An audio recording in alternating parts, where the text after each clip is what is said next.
السلام علیکم ورحمۃ اللہ وبرکاتہ۔ ناظرین، آج ہم آپ کے لیے ایک نیا واقعہ لے کر حاضر ہوئے ہیں جو کہ بہت ہی خوبصورت واقعہ ہے۔ یہ واقعہ جب تک راستہ درست نہ ہو، بنی اسرائیل میں ایک بہت مالدار یہودی تھا۔ اس زمانے میں لوگ اپنی دولت زیر زمین خزانے بنا کر اس میں رکھا کرتے تھے۔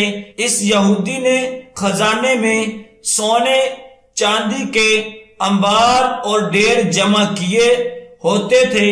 ایک مرتبہ وہ یہودی اپنے خزانوں کا خفیہ طور پر معائنہ کرنے کے لیے گیا، اور جب اندر گیا تو اس چوکیدار کو بھی اطلاع نہ کی جس کو وہاں خزانے پر اس نے مقرر کیا تھا، تاکہ یہ دیکھے کہ وہ چوکیدار کہیں خیانت تو نہیں کر رہا۔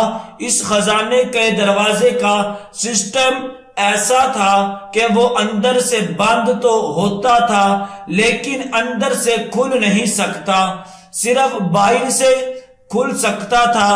اب اس نے بے خیالی میں دروازہ اندر سے بند کر لیا۔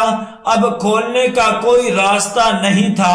باہر چوکیدار تھا، وہ یہ سمجھتا رہا کہ خزانہ بند ہے، اور اس کے ذہن میں یہ تصور بھی نہیں تھا کہ خزانے کا مالک اندر ہے۔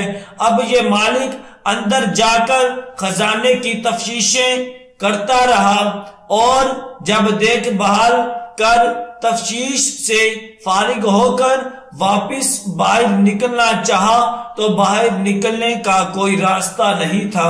اب وہاں پر قید ہے، بھوک لگ رہی ہے اور خزانہ سارا موجود ہے لیکن بھوک نہیں مٹا سکتا۔ پیاس ہے اور خزانہ سارا موجود ہے لیکن پیاس نہیں بجھا سکتا۔ رات کو نیند آ رہی ہے اور خزانہ سارا موجود ہے لیکن بستر فراہم نہیں کر سکتا۔ حتیٰ کہ جتنے دن بغیر کھائے پیے زندہ رہ سکتا تھا زندہ رہا، اور پھر اسی خزانے میں اس کا انتقال ہو گیا۔